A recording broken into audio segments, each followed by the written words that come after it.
Good afternoon, all. We'll just give everybody a little bit more time to join us. But thank you all for joining us this morning.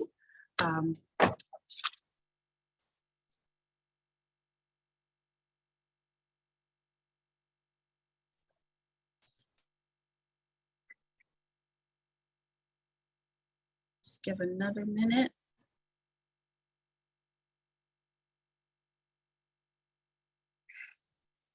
Yeah, we have some folks from Europe and Asia Pac on right now. So you're hitting all the time zones. Yes, so I was gonna say, when we started, good morning, good afternoon, and good evening. Welcome to our leadership series. This is a great program that the New York Metropolitan Chapter is bringing out to all of our members and the members at large who are joining us, as Fareed said, from all around the world. This program was started to bring leadership skills as one of those soft skills that very few get to exercise. We wanted to bring this to everyone because this is something that's part of our career. This is part of our professional development.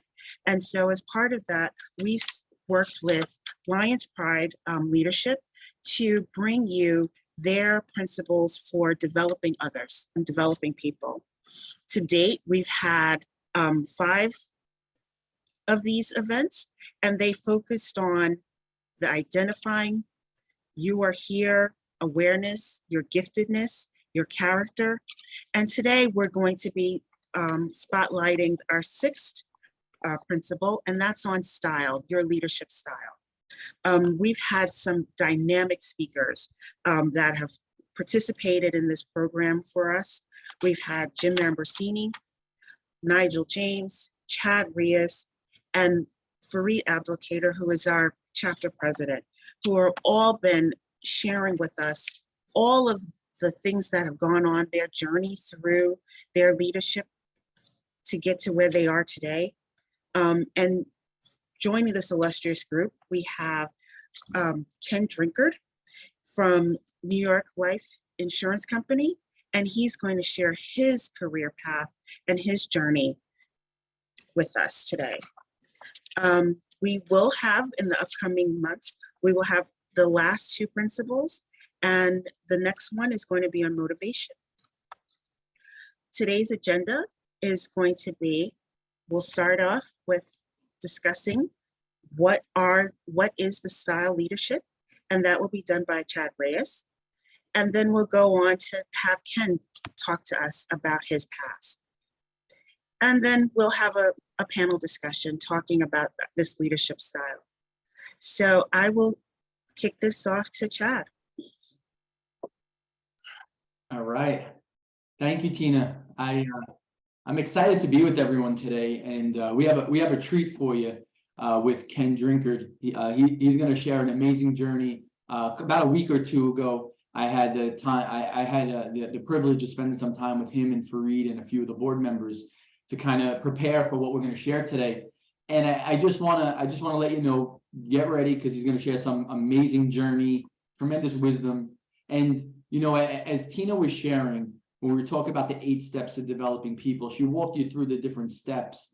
And today, style is one of my favorite parts. And the reason why style is one of my favorite parts is because when you look at style, everything a leader does comes from their heart. And I'm going to share my my screen.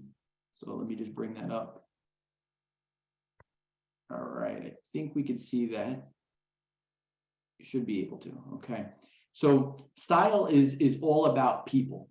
And if you look on our master operating system, this is the 8 areas every organization should be focusing in on. And obviously people are the one that I say often is probably the most important part of it, because if you can get people to know that they're valuable and you can get them to operate in their strengths, everything radically changes. So today we're going to be talking about the 8 steps of developing people. And Tina had shared the different steps. So today we're doing style. And style is a key to me, because if you could see on the screen, everything starts from the heart. I often say this, I say that out of the abundance of the heart, the mouth speaks, right? If you really think about it, when you have a leader who has kind of belittled you, it's usually because something's made it into their heart, and now their mouth is speaking what's already in their heart. And if you're a leader on here that leads teams, we got to be very careful of what we allow to settle in there. So today I'm going to be sharing with you an acronym around the heart, because ultimately, when your hands, when your heart is good, then your head, your habits, and your hands change. Because really what happens is what you allow into the heart as a leader changes what you think, changes the things you do, and ultimately radically changes the impact that you have on others. I love when John Maxwell says this. For those of you who don't know, John Maxwell is one of the top leadership coaches in the world. He's been known to be the most influential leadership person globally. He happens to be a friend and mentor to my wife and I as well. But he says this, he says, people don't care how much you know until they know how much you care. And that's the epitome of style. And that has been the epitome of Ken's journey in leadership. And I think you're going to hear that when he shares about how much he's cared about his people as he's continued to develop and grow. And then I love this. Ken Blanchard says this. He says that I think a great leader is somebody who realizes it's not about them. Woo. It's about the people that they're serving, but that they're really others directed rather than self-directed. And then the last one is Nelson Mandela. He shared this. He said, if you talk to a man in a language he understands, that goes to his head. If you talk to him in his language, that goes to his heart. So I started with those quotes because it's going to lead us into an acronym right now that I want to talk about, and then I'm going to hand it over to Ken, because Ken's going to really bring it home and share his journey. The first is this. The H is that humility is not thinking less of yourself as a leader. It's thinking of yourself less. Very different. You know, a lot of people they think that they can't think they don't think too much about themselves, but it's not thinking less of yourself. It's just thinking of yourself less, meaning putting people first. Excellence, and this is a key. Excellence is about doing ordinary things extraordinarily well, consistently. Think about as a leader, if you're doing ordinary things, because a lot of people think that leadership is like putting this Superman cape on, and you just kind of like taking over and just leading everyone, you know, to this great new adventure that you're going on. But it's not necessarily that. It's really great leaders who really speak to the heart. They do the ordinary things really well, and they're consistent, because consistency says you can trust me. Then adaptability. Adaptability is the ability to pivot and learn new skills and behaviors to allow you to lead more effectively. I've seen too many leaders, and I've been leading organizations and developing leaders for so many years now. And what I realize is this, is sometimes leaders will put blinders on, and you may be that leader, or you may have experienced a leader where their blinders are on, and it's like, we just got to get this done. And what happens is they're not adaptable. And in the world that we're living in today, adaptability is so needed. Adaptability is so key because it allows you to pivot. It allows you to learn new skills and behaviors to develop and grow yourself so that you can lead other people. And I'll be bold to say this, is that in this environment that we're living in, the best leaders are going to be the leaders that are adaptable. It doesn't mean they compromise. I want you to make sure that we're on the same page here. I don't mean compromise. I mean adaptability. Compromise means you have values that you don't stick by. I'm not saying that. Please hear me. Hear my heart on this. I'm talking about being adaptable to understand what's happening, to understand who you're in front of, and to pivot and learn new skills and behaviors. And then resiliency, and resiliency is the capacity to withstand and recover quickly from difficulties. This is a key of leadership. If you're not resilient, it's going to be hard, because once you get knocked down, great leaders, people that are good leaders, they pick themselves back up. They learn from it. I always teach this. You test, you fail, you learn, you improve, and you re-enter. You test, you fail, you learn, you improve, and you re-enter. You test, you fail, you learn, you improve, and you re-enter. See, that's resiliency. And great leaders are resilient. And then the last is transparency. And transparency requires openness, it requires communication, and it requires accountability. You see, if we're talking about style of a leader, leaders speak to a heart.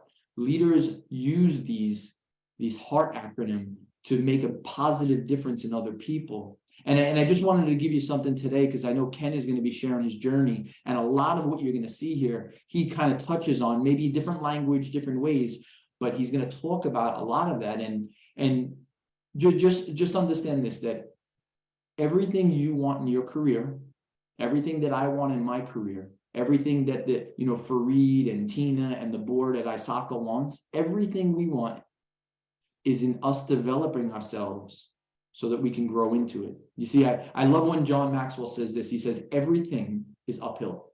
Everything. He said, the second I realized that everything in leadership is uphill, it became much easier. And that's the principle here today, is that don't think it's going to be easy, but it'll be worthwhile. And if you use this acronym and you use understanding that people don't care how much you know until they know how much you care. And I know why that's so key today, because for so many years, for generations, we've had leaders lead with how smart they are. And my friend, I'm going to share this with you, and then I'm going to hand it over to Ken. IQ is one thing. So you could be very smart from an intellectual quotient, IQ. EQ is the thing that your industry is craving. And the leaders that are emotionally intelligent, or the emotional quotient, is a game changer. So you have IQ plus EQ. But I'm teaching this at a business forum in 2 months from now. IQ plus EQ times GQ, the generational quotient. You see, all of you are in different generations, and if we embrace each other's generations and learn from each other's generations, it changes the game. Someone who's in the tail end of their career has so much to offer to a person who's in the beginning of their career. But we need to be looking at that generational quotient as an asset, not a liability. So emotional intellectual IQ, emotional EQ times the multiplier effect is GQ, the generational quotient. And what I think you're going to hear as you hear Ken's story is how he's going to share with you through a journey. And throughout that journey, he's gone through all the different generational quotients, because he started as a young man, and then now he's a seasoned leader who's impacting so many. But I think I really want you to understand that journey is the generational quotient. And you have people on your team, you've been through that journey in your own leadership journey. Embrace the generational quotient, because it's a game changer. And remember, always speak to the heart. And with that said, I want to introduce you to Ken Drinkard. Well, Fareed Abdelkader is going to introduce you to Ken Drinkard. But I just want to thank you for spending some time with me, and I hope what I shared was valuable. That was terrific, Chad. Thanks for breaking that down. We'll switch screens to the other one now.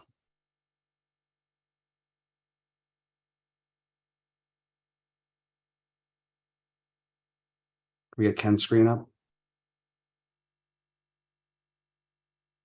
Okay, we can go to the next slide.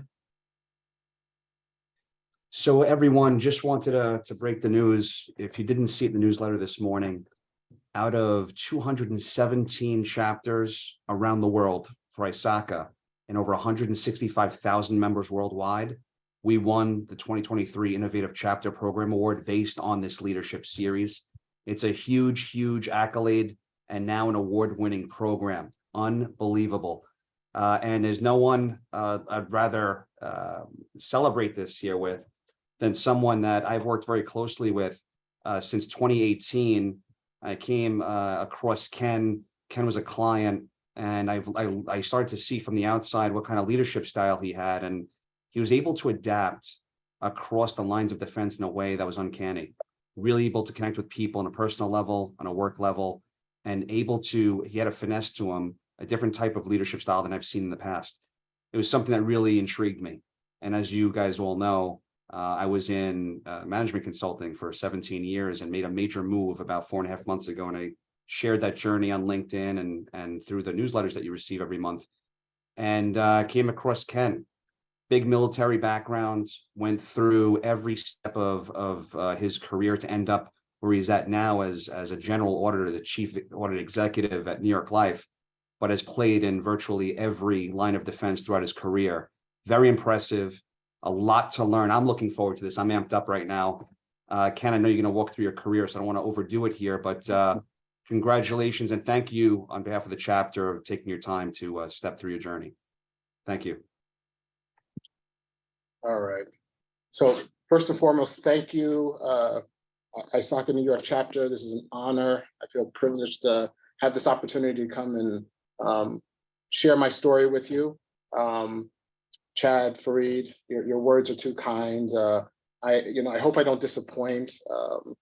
Having a conversation about me is a challenge. I'd much rather have a conversation about others. So I'm kind of trying to step out of my comfort zone in doing this. And it took a lot of poking and prodding from Fareed and from Chad to kind of do this. So I hope you indulge me a little bit as we talk about some highlights. What we're going to focus on is, a bit around management style. I think it's important to talk a bit about brand as well, your personal brand, and talk a bit about the culture of your organization, because I think those first two items will help you be successful in navigating the culture of your organization. So look forward to this discussion, and I'll take you through the slides. And we have a little video in the middle of it that we came across here at New York Life from one of our strategic partners a few weeks ago at a training session. And I think during this discussion, it might make sense. So let's talk a little bit about my career. I started off as I think a wayward teenager that needed some direction. And for a lot of people like me, you end up joining the military. Didn't know what I was going to do. While I was in, I had, at that time, you had to take a test before you entered the military, and they kind of placed you. I was fortunate enough to get something in the technology space.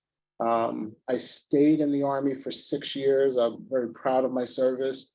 Oftentimes when people recognize that I was in the military, they like to thank me for my service. But, I think the Army did as much for me as I did for it. I stayed in. I learned a lot about teamwork, a lot about advocacy and support and mentoring. And that'll be the theme that I'll touch on as I move my way through my career.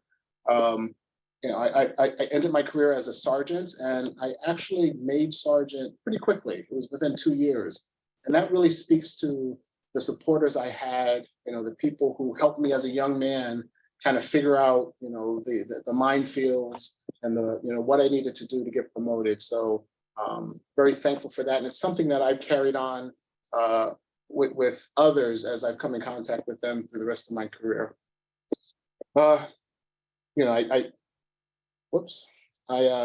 spent some time after I'm sorry. Here we go. After spending a couple of years in college, I was fortunate enough to get an opportunity at Ernst & Young. I was lucky then. There were 6 Big Six at the time. That's what they were called. I had an opportunity at each of them. I interviewed well. Part of that was based on my military experience. I picked EY because what I saw in all of the firms, they were all great. EY fit who I was, who I am as an individual. And it's not to suggest the others may not have, but for me, EY was a great place for me to start my career. I spent 7 years there.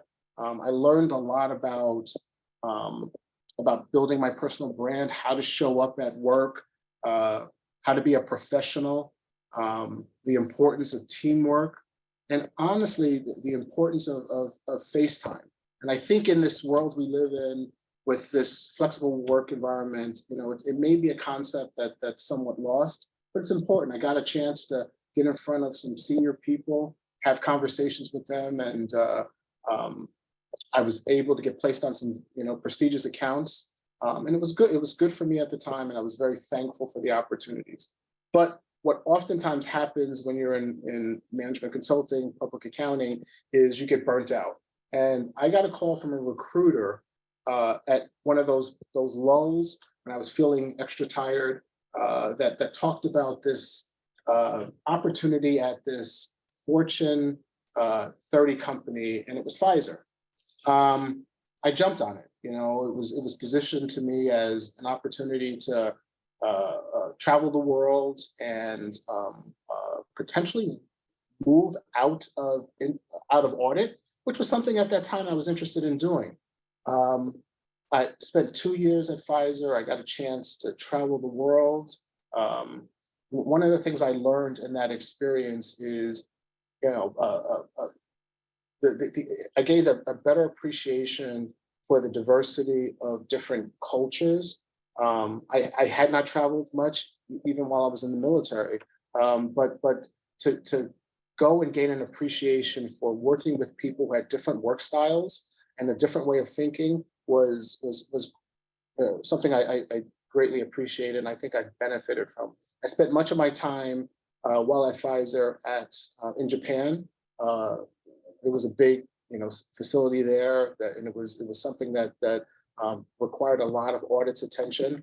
And I also spent quite a bit of time in Germany. So it was two very different cultures that I think helped me to grow.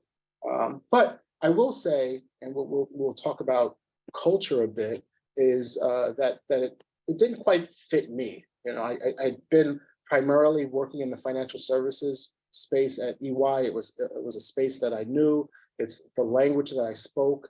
I understood. They understood me. I understood them. So I only spent 2 years at Pfizer, and I stayed in contact with many people I worked with at EY, and an opportunity came up. I went back to EY after the 2 years at Pfizer. I was promoted I walked into a senior manager role there. It was a great experience. I was figuring out who I was as a leader after all of these experiences. Worked on some big accounts. I was actually during that time sent to Japan for a period of time to help work on some accounts there. It was a great experience. I again gained a greater appreciation for being, an American and only being able to speak English in a place where, I was outnumbered. But I grew, and I think what I got most from that experience was patience. So much so now, when I see someone who I think is lost on the streets of New York, I'll stop, ask them if they need some help, because there were many times I was lost and, I needed a little help, and people were more than willing to help me while I was there, even though we had a challenge, a language challenge. From EY, I ended up at JP Morgan. And I would say that my time at JP allowed me to hone my auditing skills far more than I had gained in the other areas, because it was, JP Morgan, I was working on the technology side of things, was able to get deep in a lot of different areas and gained a greater appreciation and I was able to hone my skills. And also, one thing I took away from my time at JP Morgan was the need for understanding the politics of an organization. So that was very helpful to me, and it positioned me well when I moved on to Marsh & McLennan. And Marsh is, I've always said, it's the biggest little company people don't know about. And it's actually a very large organization, but I was head of technology audit there. There were some opportunities to enhance the brand at Marsh. There were some conflicts between audit and the business. And there was a new leadership team coming in. I was one of the members of the leadership team, and what I was able to do was help with help introduce a new way of thinking into the audit organization and share that with the business. So that was a great experience for me. Got to travel quite a bit. Got to be around even more senior people, which made me show up a bit differently. And finally, ended up joining New York Life after only 2 years at Marsh. And I was very happy, but an opportunity came my way to come over here and do something similar, help set up an audit function. I was enjoying the opportunity to build something. Not that the audit function needed to be built, but there was a lot of things that were happening in technology that my experiences would have been helpful with. And I was here for 6 years. I'm going on my 7th year, and I was fortunate enough to be tapped on the shoulder to become the general auditor here. And it's been challenging. It's been great. It's been exciting. It's challenged me in every way possible, and I've used things each step of the way that skills that I've acquired each step of the way in my role today as general auditor. So hopefully I didn't bore you with those details, but thought it was useful to kind of share and give you the backgrounds of my journey and where I've been.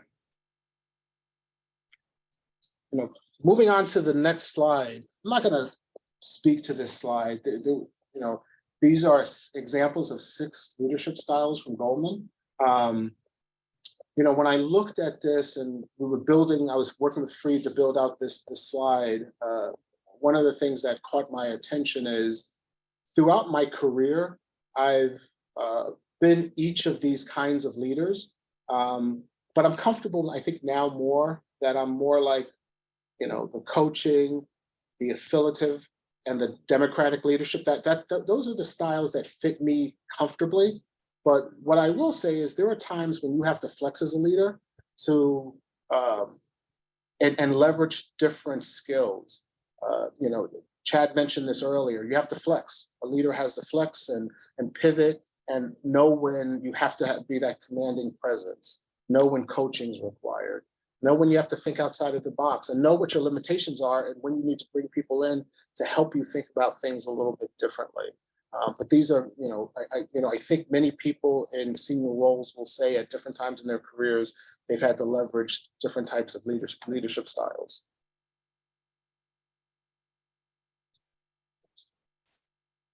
What we have for you now is an 8-minute slide, and I kind of alluded to that in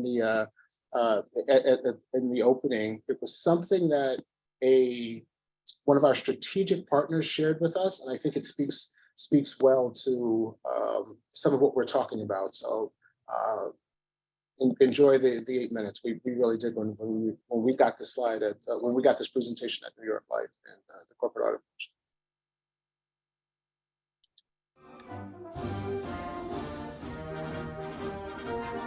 I was trained for one submarine. My guys were trained to do what they were told. That's a deadly combination. We all know organizations where people just follow the leader into disastrous situations.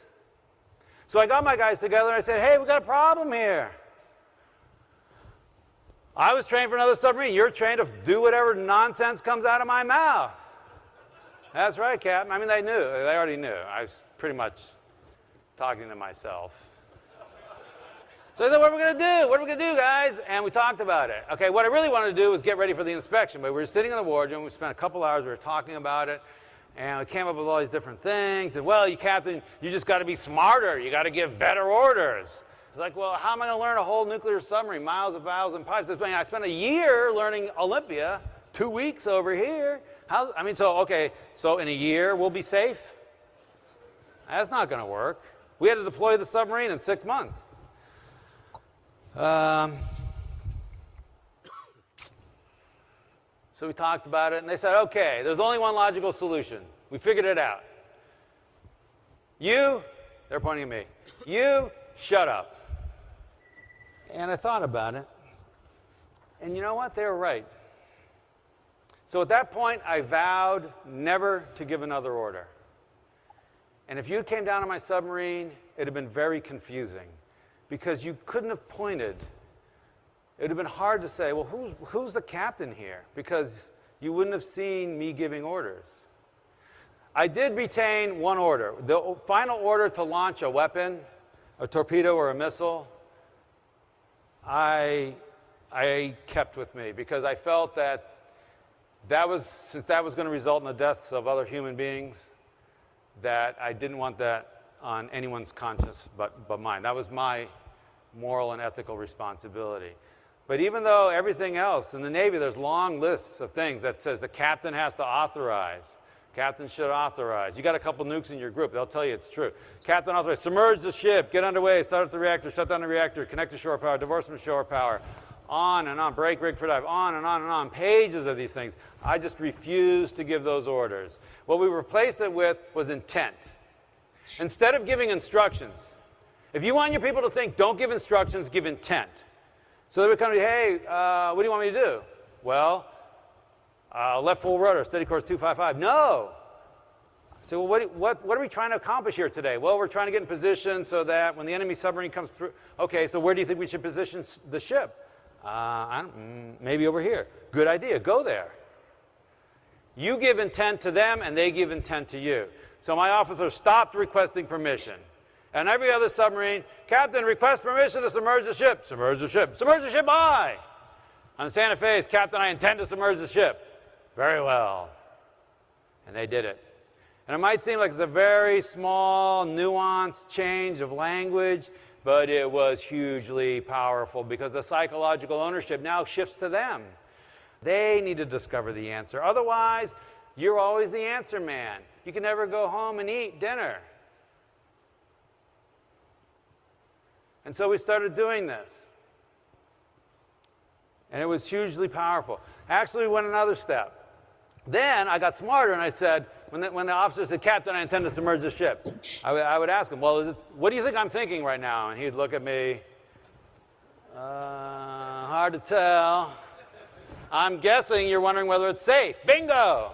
I said, well, convince me it's safe. He said, Captain, I intend to submerge the ship. All men are below, hatches are shut, ship's rigged for dive. I checked the bottom deck. The submarine's in the water that's been assigned to us. Then later I would ask them, is it the right thing to do? And they would say, well, yes, sir, because our mission requires that we... And these are the two pillars that I think support this idea of giving control. These are the two pillars that need to be in place. The technical competence, which is represented by, is it safe? And the organizational clarity, which is represented by, is it the right thing to do? And you put those things in place, and then you can give control. And you give control, and you put those things in place. And you are off to the races. So think about what's happening now. My officers are starting to think like me, because I have to think like, where should we do the ship? And so the guys below them. Now this took 24 hours to happen. It took a couple years for the full implementation, but immediately there was change. We received another inspection. A year later, we received an inspection. The inspecting team gave us the highest grade they had ever seen. Not that year, not in the Pacific, ever seen. Why? I mean, this crew had a captain who was a dummy. It's because that needle started moving up. And on another submarine, there was one guy in charge, one guy giving orders, one guy thinking, and 134 people doing what they're told. I don't care how smart you are. On my submarine, I got 135 thinking, active, passionate, creative, proactive, taking initiative people. It's a tidal wave. You don't stand a chance.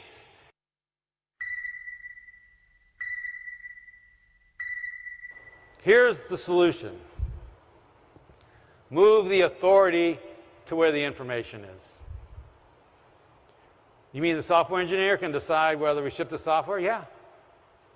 You mean the client, my salesman can close the deal?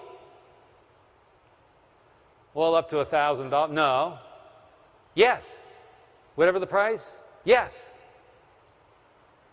What does it take to make that happen? Now, if you're picturing a lot of people out there doing crazy things and a bunch of arrows going in a bunch of different directions, you have the wrong picture. You create the environment so that those people are out there making decisions as if the CEO were standing right behind them. And if it's not the same decision, it's actually a better decision because they have the information. And not only will you get better speed of execution, because now you don't have this delay, what happens is those people feel like they matter because they're thinking. You engender thinking. You create the environment for thinking. The secret is nothing I said is hard. There's nothing hard. The only thing that's hard is you. It will feel wrong. You've been genetically and culturally programmed to take charge and make it happen. Take control and attract followers. And what you want is to give control and create leaders. It will feel wrong, and you will repeatedly start down this path if you so choose, and then you'll be angry at yourself like I was. And you will have a failure, and you'll go back to the old ways. And you will pick yourself up, and you will go again, and you will go again. And by doing so, you will achieve the greatest thing possible. You will have achieved greatness, not because of the deeds and acts that you did, but because you set an environment where the people around you and their families and their schools and their organizations and their businesses, they've achieved greatness. That will be the greatest thing of all. Go forth and be great.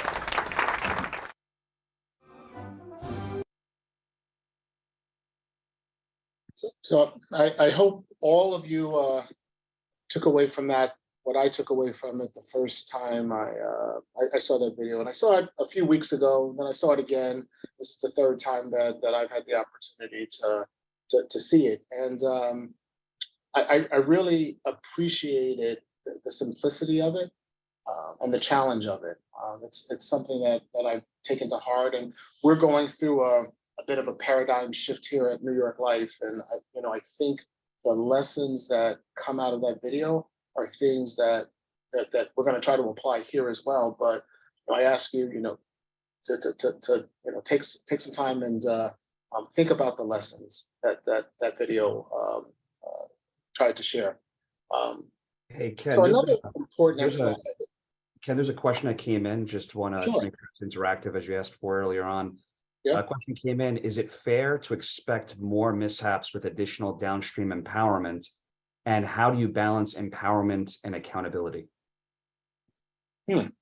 It's a great question. I'm not sure that I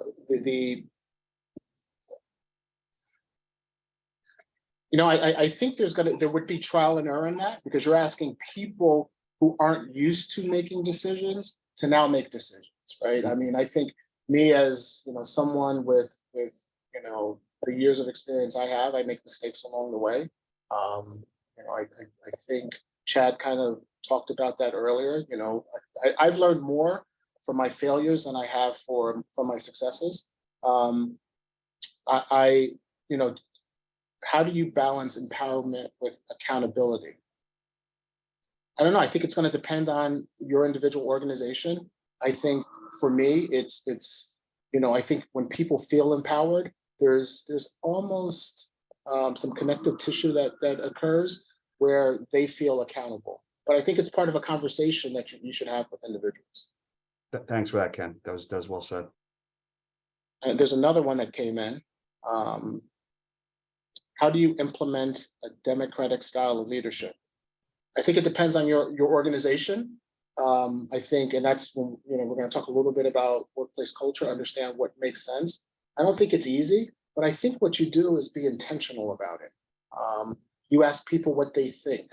You're respectful of their ideas, and you try to be inclusive of that. That's the way I would go about it. That's the way I hope I'm going about it. But I think it remains to be seen. Right.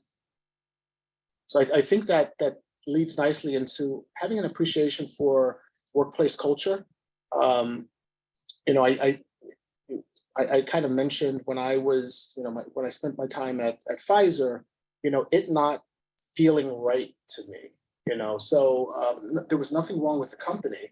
But I think for me, as I understood the culture, it wasn't a place that I felt I could be as successful as I wanted to be. So I think one of the first things an individual should do is take a step back, understand their organization, talk to as many people as possible. When I first joined New York Life, one of the things that I found interesting was the number of long tenured people that were here in the company. So the first thing I would always ask people is, how long have you been there? And it gave me an appreciation for why, I started asking myself why did people stay around for as long as they did? And there were many reasons for that, but for the most part, it was a good place for people to grow their careers. So having an appreciation for understanding what it looks like.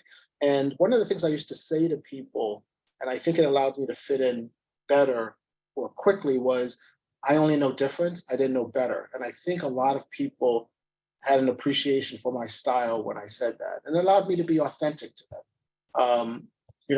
I've shared with some that when I moved from Marsh to New York Life, one of the things I realized about the culture at Marsh was I needed to stand out.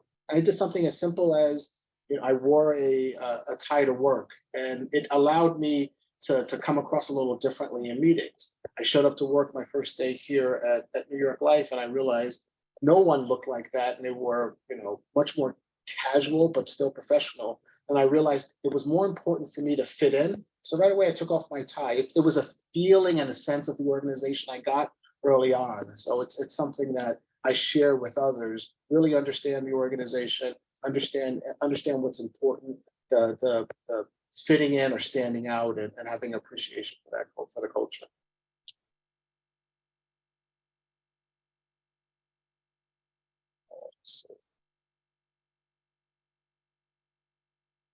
I think what's most important and why people are interested in this topic is, how do you grow your career? How do you progress in your organization? One thing I realized along the way is that the skills that got you a particular role aren't necessarily the skills you're going to need to be successful in that next role. Some of the things I've learned as general auditor is I need to figure out how to craft a message, and it has the flex to where I am in the organization, making sure that it lands with impact, no matter who I speak with, whether it's the audit committee, whether it's the CEO, or members of the team. So really important to be thoughtful about the message.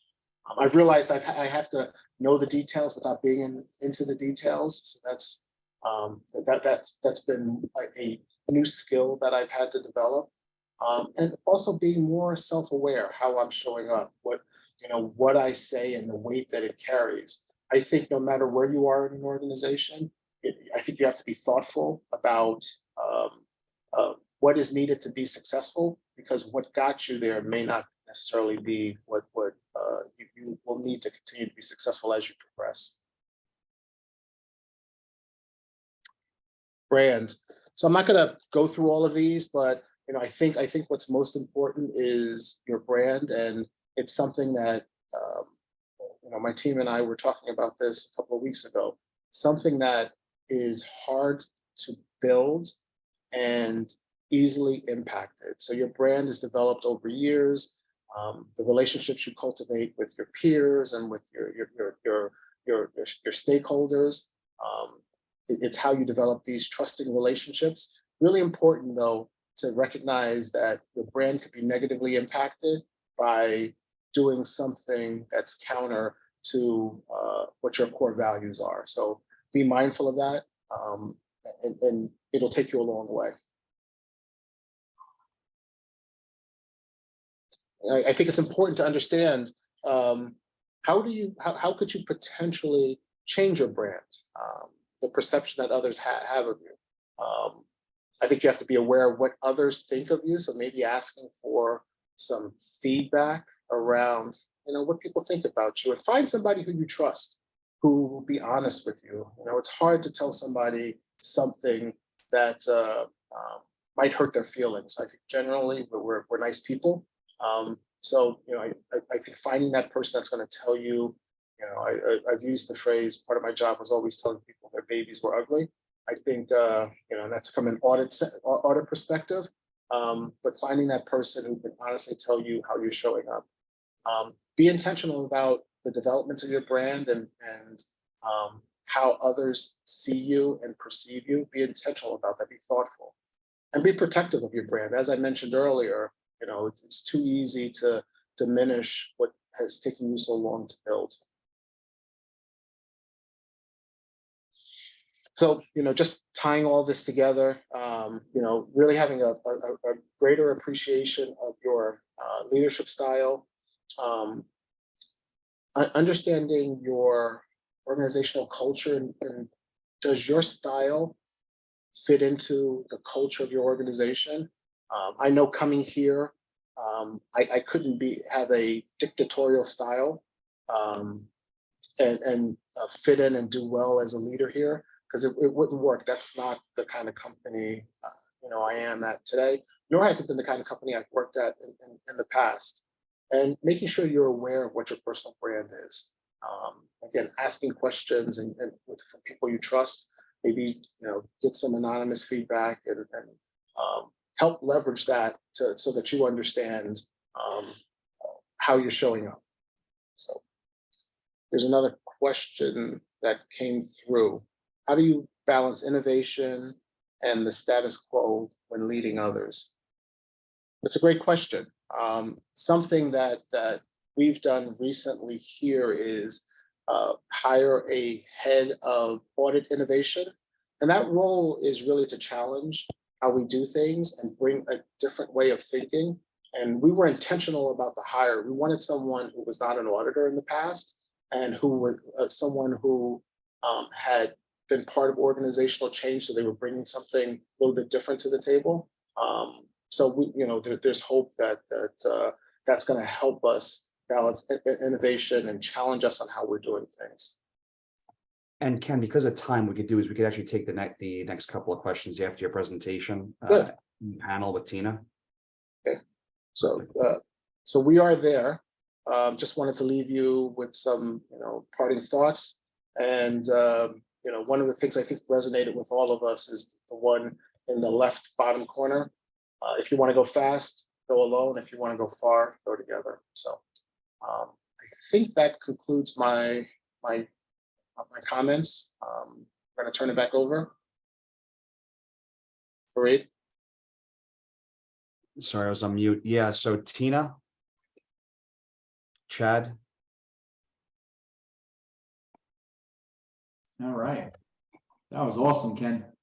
Yeah, that was, I'm getting a lot of text messages around on this as well. There's a lot of really good anecdotes and takeaways from that. And the questions are piling in. So just for the sake of time, I know we have 10 minutes in the panel right now. I'll flip them to you three.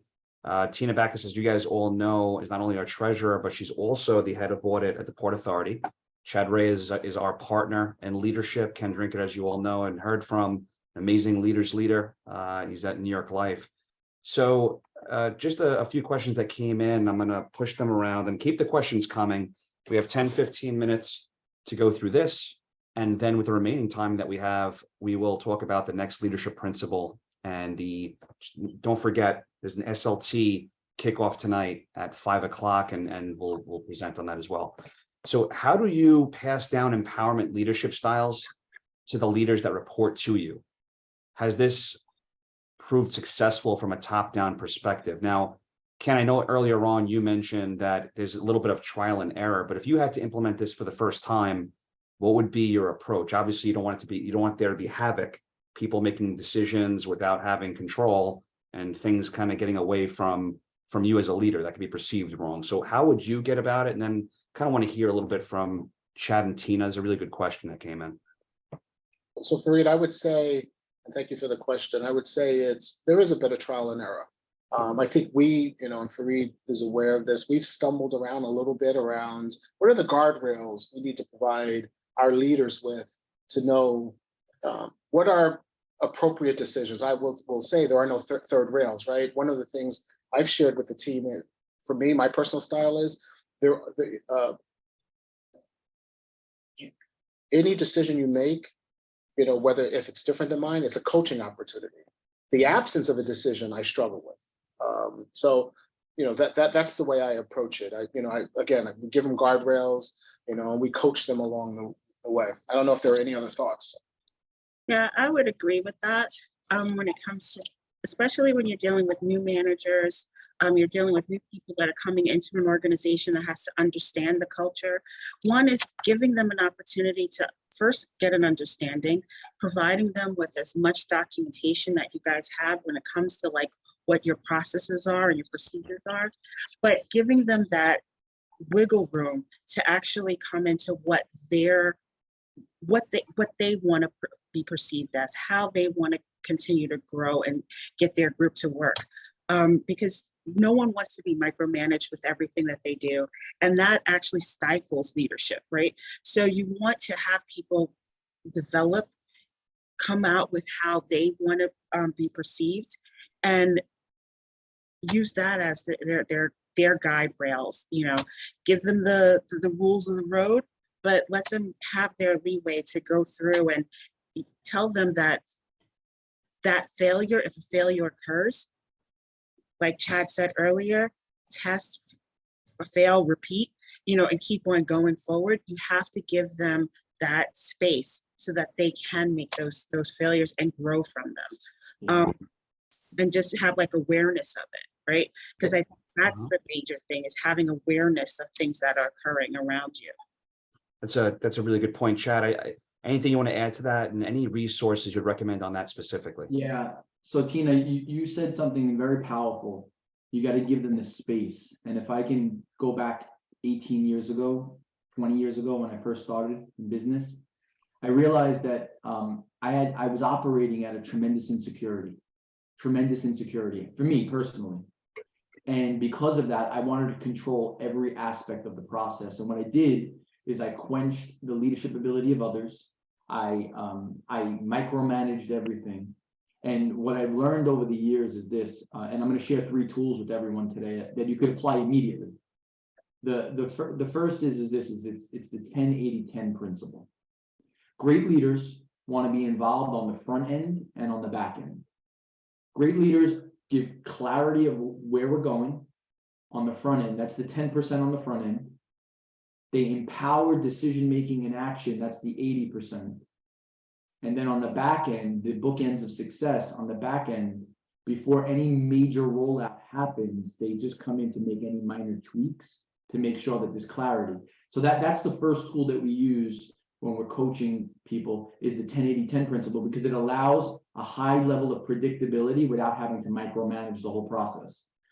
You alluded, Tina, to the second one, which is the cycle of success, which is test, fail, learn, improve, and re-enter. Too many people test, fail, and re-enter. They test, fail, and re-enter. They test, they fail, they re-enter. They don't spend enough time learning why it didn't work and getting better, improving it, and then getting in. So the cycle of success says this: how do I get a return on my failure? I test, I learn. Well, I test, I fail, then I learn, then I get better, I improve, and then I get back in the game again. Too many people want to get back in the game before they learned. And then the last one, and this is something that I personally have been doing now for the last few years, and it's a game changer. It's my 5-step mentoring process. Step 1, I do it. Step 2, I do it. Tina's next to me. Step 3, Tina does it. I'm next to her, making sure that we're making minor tweaks and adjustments.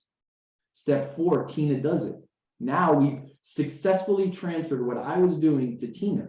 But this is the next part, Tina, that most people miss, is Tina takes someone and puts them next to Tina.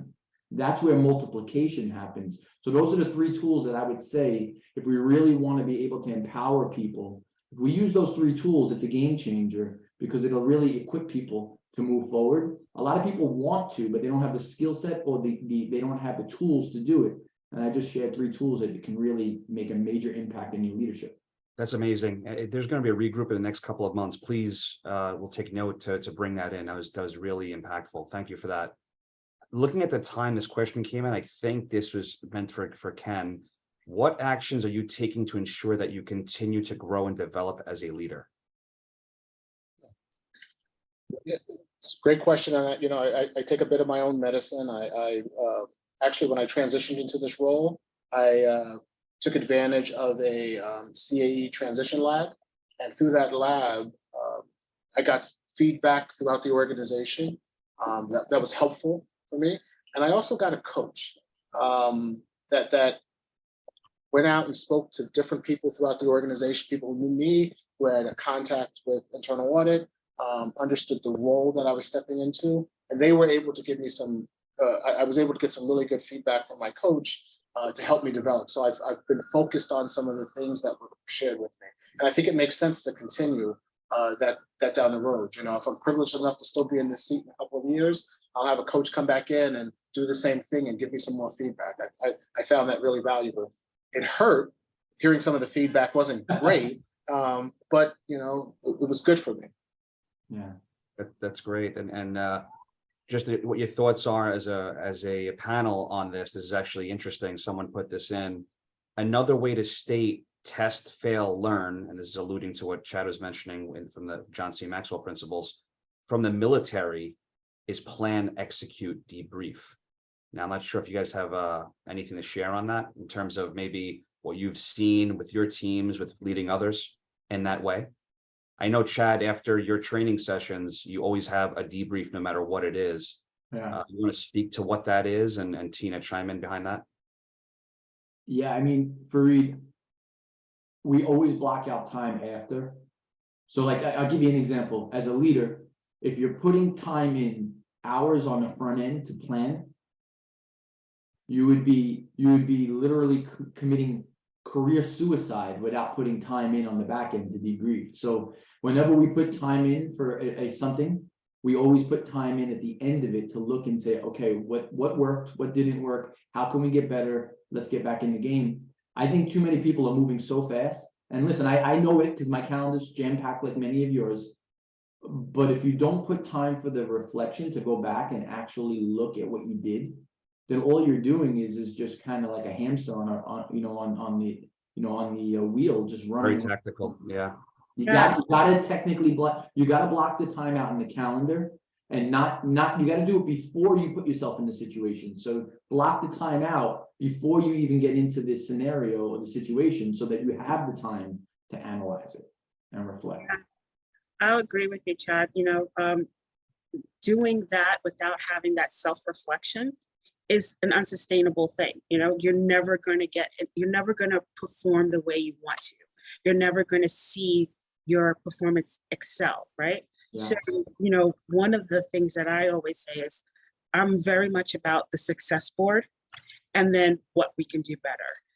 Every time we finish a major project, or we're doing any type of transition from basically from year to year, is to just sit down and be like, let's just really reflect on what we did well and what were some of the key skills and the key things that we brought to the table that we can start to leverage to go and figure out how to do the things that we did wrong and that we could do better. What skill sets do we have that we can use to do better, right? And then start developing the ones where we may need some help at. You know, that's one of the other things is making sure that you have that awareness of what is going on that you may need to do better. I think Ken said, you know, getting that feedback is really important, to actually get the feedback, not just from your staff, but from your clients as well. You know, we're all in audit and technology and security. Everyone that we're working with is our clients. And so part of that is getting that feedback and understanding where your weaknesses are, because some things that you may think that you're doing really well, others may not. You know, that's really important as well. There are a ton of questions coming. There's no way we can hit all these. So I'm going to pull out 2 more questions, and then Chad, hopefully right after that, you can tell us about the next leadership principle. And Sam, please make Alyssa a co-presenter to present on tonight's element.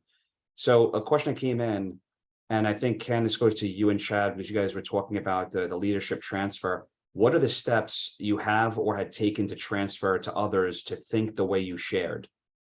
So I think this goes to the 5-step leadership principle. Chad, if you give us just an example of what you've done personally, or Ken and Tina, what you guys have been doing to emulate that. This came in from G-Day. I hope I said her name right. So Fareed, the first thing is to understand that to transfer, to someone else requires tremendous amount of intentionality and tremendous amount of discipline. So what happens is my wife and I own multiple companies, and I'm in this process right now of mentoring many people. And listen, after a long day of working on projects and having people next to me, every single conversation, at the end of the conversation, I contact the person who's on that meeting with me, and I say, okay, what did I do? Why did I do it? What did you learn from it? What did we do well? What could we have done better? And I mentor them real time. To be honest with you, I gave 5 steps. Step 3 is the hardest step. Step 1 is I do it. Very easy. Listen, I can go and teach people and equip people all day long. It's easy. It's natural to me. But step 2 is I do it, and now I have a mentee next to me. That's easy too, because they're literally sitting next to me, and it's not very costly because I'm only paying their salary. Step 3 is the most expensive and the hardest part, and this is where people drop the ball, because step 3 is the most costly. I have my mentee doing it, and I'm sitting next to them, and I'm not working. I'm just analyzing and then giving them coaching. It's a very costly thing because my time is real valuable, like many of yours. So we can go and we can take our time and go do other things. But what happens is if we drop step 3, we never actually get the confidence to say we really fully equip someone and they're ready for this position. Step 3 is the hardest step in those 5 steps. But when you conquer it, it gives you tremendous leverage because now you have someone who you really knows how to do it. You're confident, they're confident, but it's very costly. I'm gonna do a lightning round here just to clear out a few more. Thank you, that's very well said. This goes to Tina, then we'll do Ken, and we'll break out. Tina, how should I handle a manager who keeps pointing at my negative personality traits? It hurts as I cannot change who I am. So this is the thing that is really hard for people is to actually be honest with people, right? You know, we're all scared to be open and honest and to share what we're feeling, because if you're holding animosity every time you're having a conversation and someone is always saying negative things to you and you're not getting past that, because to tell you the truth, if someone's only spewing negativity, you're putting those earphones on and you're not hearing anything that they have to say. One is to be vulnerable enough to say, you know, one, is there anything I am doing well? You know, actually point out to them that they're only telling you negativity. And 2 is to actually take a second and actually absorb what they're trying to say to you. If they're constantly saying something that's negative, there may be something that you blocked out that you're not hearing. And I think that's one of the things that's hard as being a leader is that, you know, you have to put your ego aside and just absorb what everyone is saying to you. And it's like everybody's perception of you is actually what makes you a good leader, right? Because people are only going to go to people that they're drawn to. And if they don't see that connection, they're never going to get that. So sometimes it's just listening to what the person actually says, put your personal feelings aside, but then also be vulnerable enough to say, hey, point out to them also that they might be also having a little bit of bias here. And is there anything else that I can do to go forward from here? That was good. Thanks for that, Tina. And the last question here, and any parting remarks after this, Ken, is it, and this goes back to your mission core values you mentioned earlier on, is it more difficult to ensure your organization and its activities are aligned with your core values when implementing a leadership empowerment style? Is it more difficult? Yeah. No, it's an interesting question. No, I'm not sure. I'm not sure. I think oftentimes the leadership style should align with the core values of the organization. If you're talking about a paradigm shift, and we're going through that, as you're well aware, Fareed, but here at New York Life, but I don't know that we've moved away from our core values. I think we're bringing them along as we go on that journey. Does that make sense? It does make sense. So I guess to double back on this one, this is from an anonymous attendee. They said, so based on what you said, which is typically most important to an organization, the mission, the core value, or the vision? It feels like a trick question here, but It does. let's get your thoughts on that. This will go to all three of you. Just what are your thoughts on that? Can one change the direction of another? So if I can jump in for a moment. Yeah. Common vision is really important, because without common vision, there's known as division, right? So we need common vision, but values drive decision making. So I'll give you an example. Like at our company, it's LISTENS, LISTENS, lifelong learner, intentional stewardship, teamwork, excellence, non-attachment, and simplicity, right? So every decision we make has to be around our values. So if we're presenting something and it's very complex, we didn't line up with our values. So what I try to do is make every decision and empower everyone on our team to make decisions that line up with values, but it has to be leading towards our common vision. Because if it's not, it's known as division, and a house divided against itself will never stand. Yeah, I would say the video was actually another one of those examples of how this leader was giving control, right? One of the things that he said that was like light bulb click for me was authority and information. But that means understanding that everybody in that ship had to understand what their mission is and what their standards, their priorities are, right? And that's part of what we're talking about with those core goals, right? Everybody has to have a full understanding of that so that you can go lockstep, right? When everybody has different ideas of where the ship is supposed to be going, there was no way he would be able to get anyone to make those decisions and to start having that critical thinking, right? And I think that's what, as a leader, and when you're trying to get people to stick with that core mission, is to make sure that everyone has a full understanding of it. And if they don't, that's when you bring everybody on board so that you can continue to grow. Because like Chad said, it'll be chaos other than that. That was very well said, guys. Any parting thoughts before Chad leads in the next session, Principal? Ken, any parting thoughts?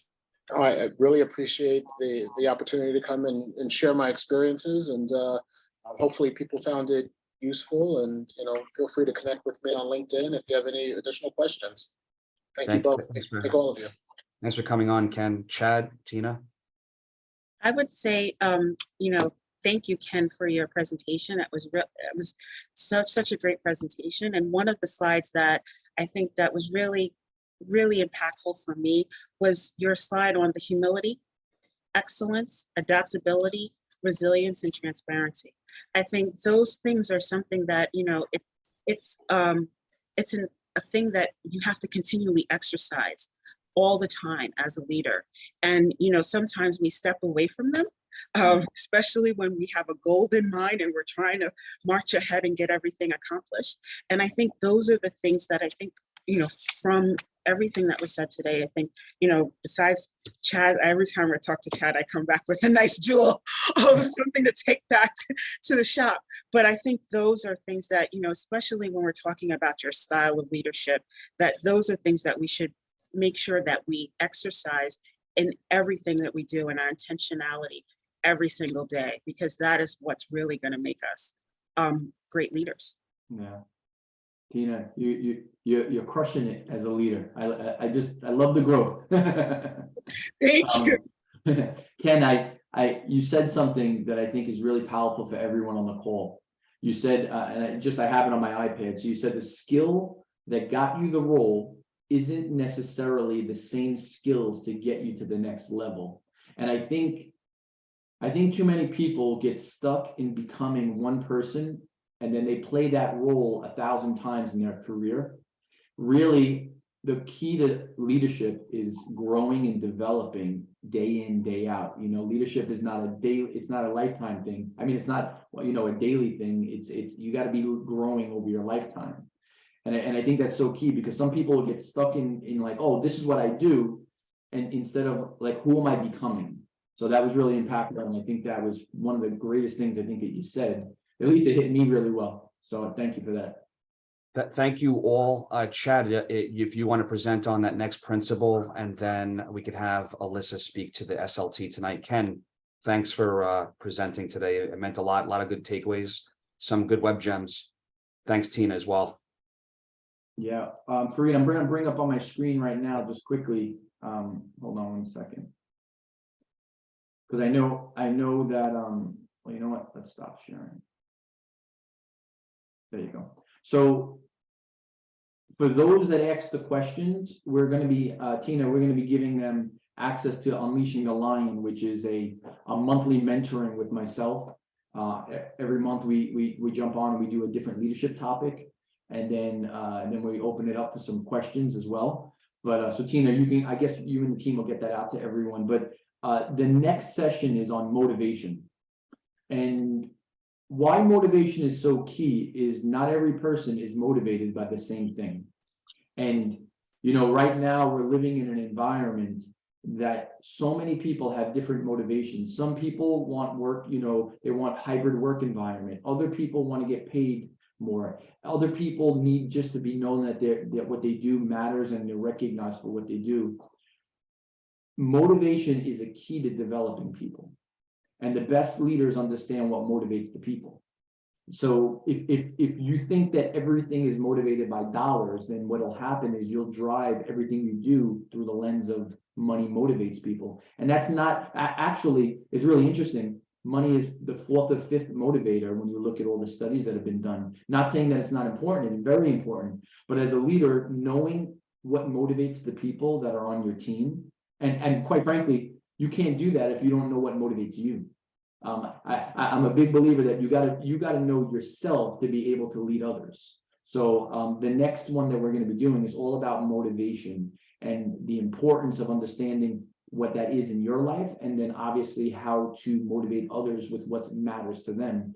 So that's going to be the next leadership continuum is on motivation. I just love that we get time to do this and pour into leaders and develop leaders, and I just want to thank you for spending time with us today. And we're going to hand it over to Alyssa now.